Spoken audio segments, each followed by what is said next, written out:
I've brought along some friends, Mr. and Mrs. Flat.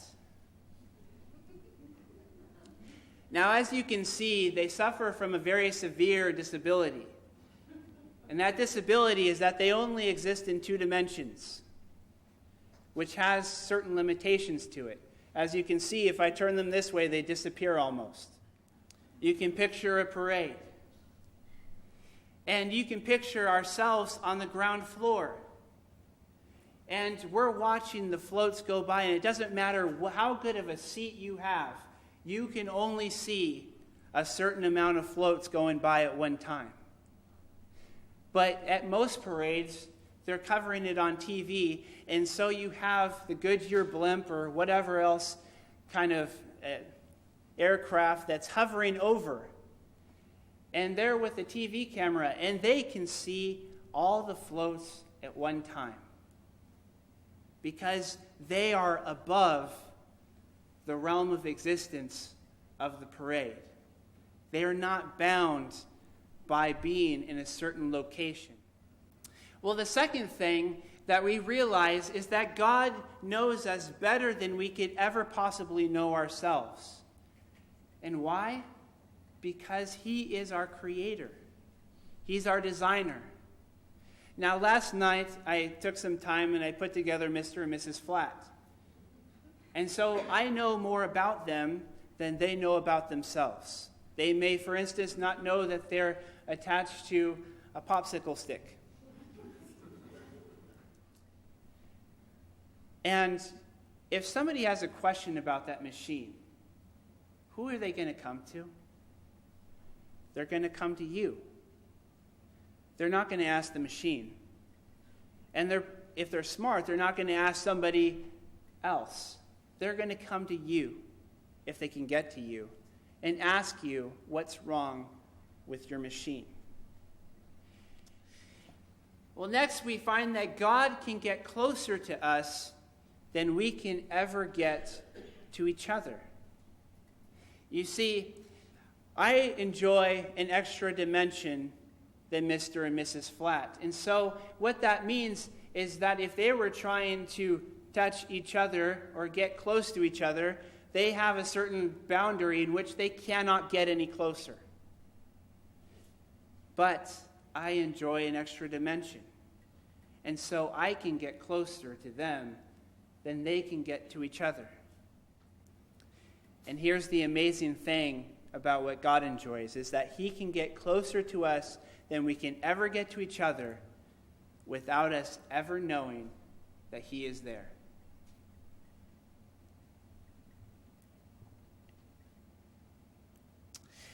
And the next thing that we find is that God is able, because He's outside of our existence, He can insert Himself into our world. Okay, Horton, fake name, where are you? Well, from where you're standing, I guess I'm in the sky. Compared to you, I'm enormous, which is saying something, because I've slimmed down quite a bit. I swim. Your whole world fits on a flower in my world. Oh, man, this is even pushing it for you, Bert. Don't believe me? Watch what happens when I put you in the shade. This is absolutely impossible. Light. Dark. Light. Light. Ooh. Don't you see? We're in the middle of some kind of amazing cosmic convergence. 2 vastly different worlds, miraculously crossing paths. Mine colossal. Yours minuscule. Yet somehow we've managed to make contact. If you think about it, it's pretty amazing.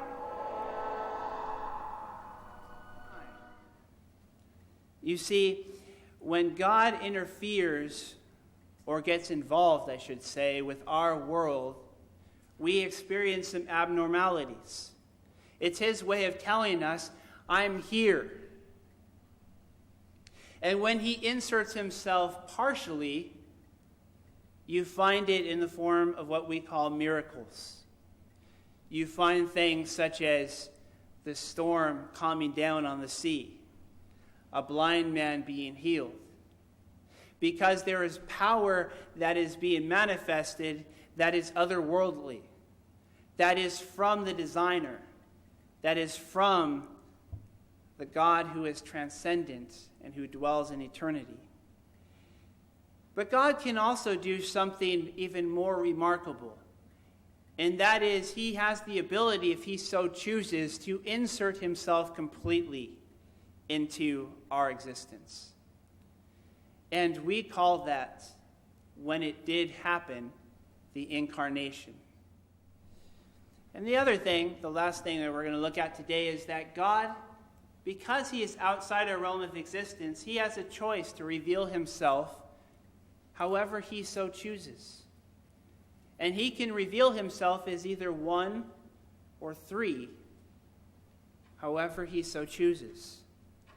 And essentially what we are bound by in our world of existence is that we see God interfering just like we saw back here, but sometimes it's one finger and other times it's three.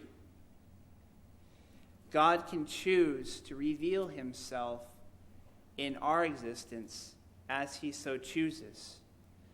But God is infinite. He is not bound by location. He is not bound by space or by time. He is not bound by any of the physical limitations that we are bound by. And so, because he is our creator, these are the things that he can enjoy as he interacts with us. But the amazing reality is that this God, who's completely transcendent, completely above our realm of existence, has chosen to insert himself into our world. His desire is to have a relationship that's so intimate that he would actually come and dwell inside of us, and that he would live out this miraculous and all-powerful life through us.